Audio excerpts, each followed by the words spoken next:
లేదు. BRS party KCR కుటుంబాన్ని అడ్జేస్తాం ఇచ్చేస్తాం, అవినీతి కుటుంబం, అక్రమాలు చేసిరు, తెలంగాణ ప్రజలు మొత్తం దోసుకున్నారు, బతుకులు సర్వనాశనం చేసిరని చెప్పి ఇదే కాంగ్రెస్ పార్టీ ఎన్నికల ముందు మాట్లాడింది, అధికారులకు వచ్చినాక మాట్లాడింది, అరెస్ట్ చేస్తామన్నది, మంత్రులు చెప్పారు, దీపావళి ముందే వస్తుందన్నాడు, సంక్రాంతికి గొర్రెలను ముందే వస్తామన్నారు, దసరాకు సంక్రాంతికి ముగ్గులు ముందే వేస్తామన్నారు. ఏమేమి ముగ్గులేడవా, మీ కోసులేడవా, మీ పటాకులేడవా? ఏంటంటే ఇద్దరి మధ్య లోపాయికార ఒప్పందం కుదుర్చుకొని భారతీయ జనతా పార్టీని అడ్డుకోవడానికి వీళ్ళు ప్రయత్నం చేస్తున్నారు. కాంగ్రెస్ పార్టీకి ఎందుకు ఓటేయాలి ప్రజలు? వాళ్ళ నిరుద్యోగ భృతి 4,000 రూపాయలు ఇస్తున్నారు. గ్రాడ్యుయేట్స్ ఎమ్మెల్సీ ఎన్నికలు ఎలక్షన్స్లో కానీ టీచర్స్లో కానీ 4,000 రూపాయలు నిరుద్యోగ భృతి ఇస్తున్నారు. ఇవాళ 14 నెలలు నడుస్తున్నది. వాళ్ళ ఒక్కొక్కరికి 56,000 రూపాయలు ఇవ్వాలి. అడగండి, యువకులు అడగాలి. ఎలక్షన్ కోసం వస్తే కాంగ్రెస్ పార్టీ వస్తే గల్లబట్టి అడుగుండ్రి. 56,000 రూపాయలు మాకు ఇవ్వాలి, నిరుద్యోగ భృతి ఇస్తున్నారు. ఎందుకు ఇస్తా? గల్లబట్టి అడిగి ఓటేయండి, ఇస్తే ఓటేయండి.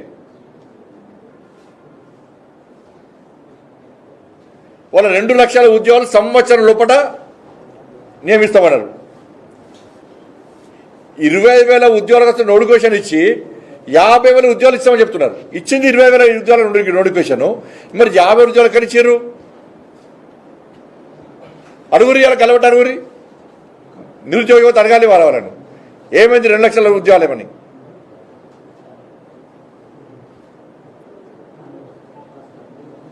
ఇవాళ 18 సంవత్సరాలు దాటిన మహిళలందరికీ స్కూటీ ఇస్తున్నారు. స్కూటీ పోయింది.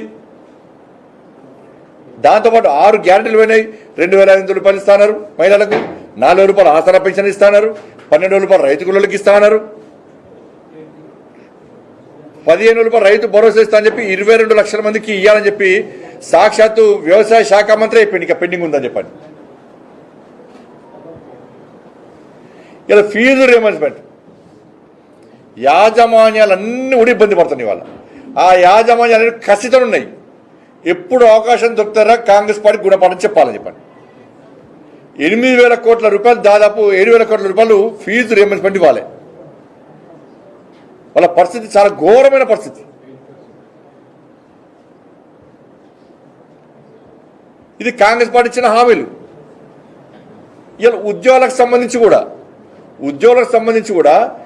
పిఆర్సీ ప్రకటిస్తామన్నారు. 22 నెలలే నా పిఆర్సీ కమిటీ మీటింగ్ లేదు, వాళ్ళ ఒపీనియన్ తీసుకోవడం లేదు,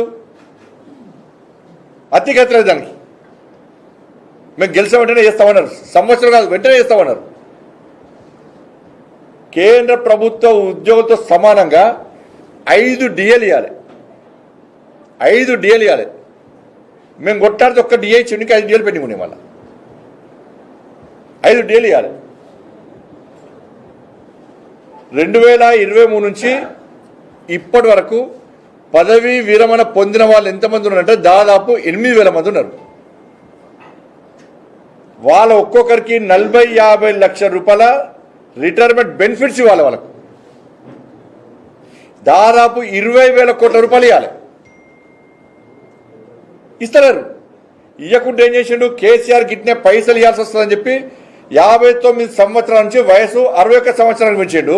ఇప్పుడు రాష్ట్ర ముఖ్యమంత్రి ఏమన్నాడు మొన్న? మేము కూడా 61 నుంచి 64 చేస్తామంటారు. అంటే యువతకు ఉద్యోగాలు ఇయ్యారియా?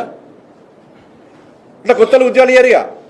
యువత ఆలోచించాలి. వాళ్ళ మన కాంగ్రెస్ పార్టీ 61 నుంచి 64 చేసే ప్రయత్నం చేస్తున్నది. వాళ్ళ మీకు ఉద్యోగాలు ఎవరు ఇవ్వాలి? ఇవాళ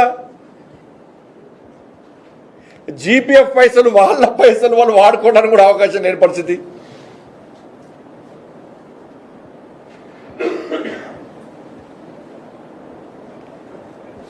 కానీ ఈ విధంగా మొత్తం వ్యవస్థనే సర్వనాశనమైంది. తెలంగాణ రాష్ట్రంలో రెగ్యులర్ ఎంఈఓ లేరు, రెగ్యులర్ డిఓ లేరు, రెగ్యులర్ డిప్యూటీ డిఓ లేరు, అసలు విద్యాశాఖ మంత్రి లేడు. ఏమంది కాంగ్రెస్ పార్టీ? ఫస్ట్ ఏమన్నది? మా ప్రభుత్వం ఏర్పడిన వెంటనే 15% బడ్జెట్ కేటాయిస్తాం విద్యా వ్యవస్థకు, విద్యాశాఖకు అని చెప్పారు. ఇలా చాక్ పీసులు కొందామంటే పైసలు లేవు. బాత్రూమ్లు కడుగుదామంటే స్కావెంజర్ లేరు, కనీస వసతులు లేక ఇబ్బంది పడుతున్నారు ఉపాధ్యాయులందరూ కూడా. ఎక్కువ స్ట్రెస్కు లోనవుతున్నారు, వాళ్ళు పని ఒత్తిడికి లోనవుతున్నారు, ఆజమాయిషీ లేకుండా అయిపోయింది.